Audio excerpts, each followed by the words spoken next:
you're one of a few guys in the locker room who've kind of been in the situation before after a game too. You draw how much you just draw back on that experience of a few years ago of like, okay, first two didn't go the way we wanted, but there's still 5 more games left to play. Yeah, I think the biggest thing that you just need to just realize is that when someone wins, it just counts as one game, right? It doesn't count for 4 wins. So it's the first of 4. So just taking it a day at a time. Obviously, we have 2 days in between games 2 and 3 to go back to the drawing board, get in the film room, get in the lab, get shots or whatever it is, take care of our bodies, and get ready for a big win on Friday at the crib. I think the mindset is the mindset, man. Take it one game at a time, but try to get one, then go to the next one. But when you win, it just counts for one. Obviously we're down 2-0, but still a long series left ahead, and I'm excited for it. I'm excited for the guys on our team go back home, playing in front of a great crowd. I'm expecting a great crowd at the crib. So, obviously we're disappointed that we lost 2, but there's a lot that we can take from both of these games to help us in game 3.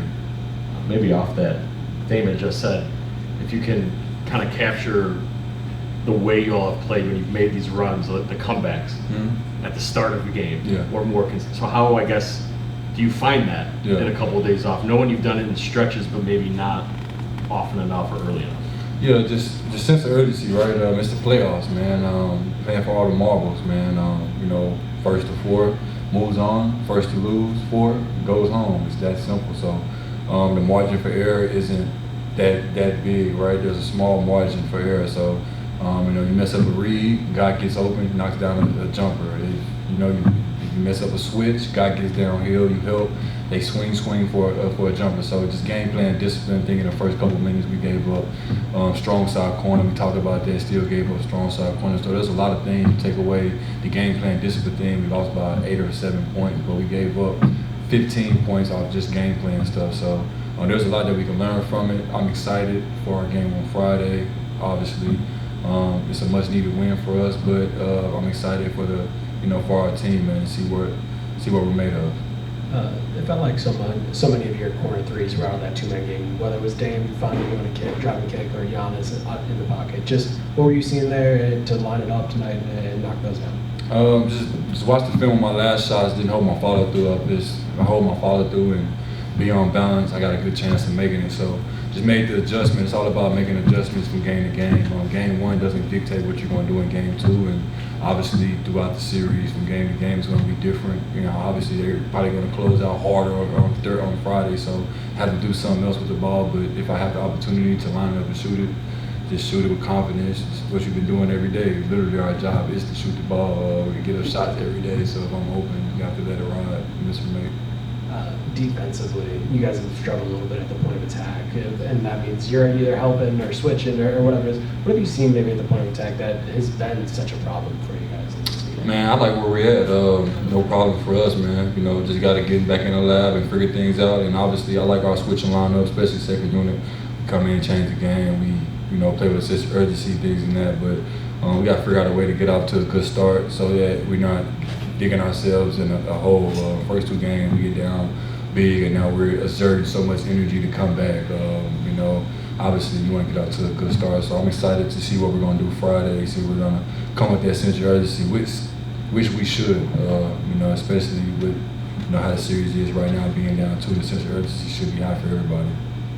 Dave said this is a mental battle. Obviously every playoff game probably feels that way to you guys, but how do you solve that as a collective? It's one thing to work on it as an individual, but as a collective, how do you get through that? Just standing in now, doing what you can do, doing your job. One thing in the playoffs, sometimes the misconception of this guy has to do a little more, this guy has to do this. Just do what you do. Don't think more of it. It's still a basketball game, right? Obviously, you want to win the game, but do what you do to help the team. If you shoot the ball, you shoot the ball. If you're a rebounder, you rebound at a high level. Do more. Give more to the team. Look at what you can do to help the team be better. How can I get myself up for the betterment of the team? How can I get an offensive rebound? How can I get the 50-50 balls? How can I play better defense? Just looking at yourself in the mirror, coming ready to play and playing with that sense of urgency. That's the biggest thing, especially in the playoffs. It's big boy ball, not many fouls called, Some calls might not go your way. Who cares? Next play, next game mentality, and just stick with it. Obviously, it's going to be highs and lows that come with the playoffs, but that's why we get paid the big bucks to play in these games. And then game 3, obviously, it's a crucial one. What's your rally call? You talked about it. The fans are going to need them, but what's your rally call for them? Man, just come be loud. Obviously, we got to protect home court. I think the biggest thing for us is just calming down and just playing ball, right? Just settle in. I think as the series progresses, guys start to settle in, especially in my time in the league. But I've noticed, like, being in the series, game 1, you might have the jitters. Game 2, you might calm down. Game 3, now it's like a regular season game, except there's high, reward if you win and move on. So I think as the series progresses, guys will settle in and get to being themselves and get to playing with that swag and confidence like we always have. But I just think that game 3 is the biggest one. Obviously, we need it in the worst way, and I think we will get it. Speaking of that, it's felt like a couple times in this series when something goes wrong for Scoot, he'll try to get it back on the other side. Yeah. We talked before the series about how it can be tough in your first playoff series to kind of feel that. How do you guys try to help him out with that a little bit? Just to maybe not press. Yeah. I think one time when he turned it over and they got a bucket and he had his head, I ran over to my beat him on the chest like, yeah, come on, bro, you good. Like, it's going to be highs and lows that come with it. Obviously, I love Doc. He lets us play through our mistakes, figure it out, things like that. Just doesn't take a guy out for making a mistake or turn over whatever it is. So, obviously he's going to learn from it and grow for it. One of the biggest things is watching film, seeing how they're playing, you seeing the low man, seeing the extra action. That's what I try to do, especially from game to game, because every game is going to be different. They're going to guard you different. They're going to make their adjustments. We're going to make ours. So just thinking on the fly, staying confident and being who you are. Like, school, you get buckets. That's what you do. You get guys involved. You never forget that. So I think it's simple, man. He's a hooper. He's a basketball player. You're going to make mistakes, but I think the biggest thing is just staying confident and being you. During the week, there was a lot of emphasis from all of you, Doc, about trying to cut down turnovers, finish defensive possessions with the board, right? Mm-hmm. And I understand there will be turnovers and there will be offensive rebounds, but how do you view, I guess, these 2 games where maybe they've gotten that board in between 3 guys, or there's been that live ball turn, especially since there was such an emphasis on it during the week? Is it frustrating that they've been able to do that, or maybe haven't been able to finish possession, or how do you view that going into? I think our biggest thing is getting off to a good start. We get off to a good start, we wouldn't even be talking about offensive rebound. We follow the game plan and not give up strong side corner for 2 threes and start the first 2 minutes of the game. When we talking about offensive rebound, that's 6 points right there we gave up for no reason, helping strong side corner.